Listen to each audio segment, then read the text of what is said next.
નમસ્કાર મિત્રો, પેરના ન્યૂઝમાં આપનું સ્વાગત છે। આજ રોજ વડોદરા સોનાની વીંટી પૂજા કરવાના બહાને ટેબલ પર મુકાવી મહિલાની નજર ચૂકવી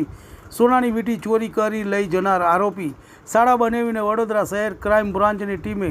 ઝડપી પાડ્યા હતા। ક્રાઇમ બ્રાન્ચની ટીમના માણસોએ બાતમીદારથી મળેલ બાતમીના આધારે પાણીગેટ આયુર્વેદિક હોસ્ટેલની પાસે વોચ રાખી વોચ દરમિયાન માહિતી મુજબની ઓટો રિક્ષામાં રેકી કરી તેમાં મળેલ બે ઇસમો સાવનનાથ ગુરમનનાથ મદારી ઉંમર વર્ષ 27 રહે સન ફાર્મા રોડ ખુલ્લા ગ્રાઉન્ડમાં વડોદરા, મૂળ રહે ગામ ખડાલ તાલુકો કઠલાલ જિલ્લો ખેડા, રાજુનાથ રૂમાલનાથ મદારી ઉંમર વર્ષ 30 સન ફાર્મા રોડ ખુલ્લા ગ્રાઉન્ડ વડોદરા, મૂળ રહે આત્રોલી તાલુકો કપડવન જિલ્લો ખેડા નાઓ મળીને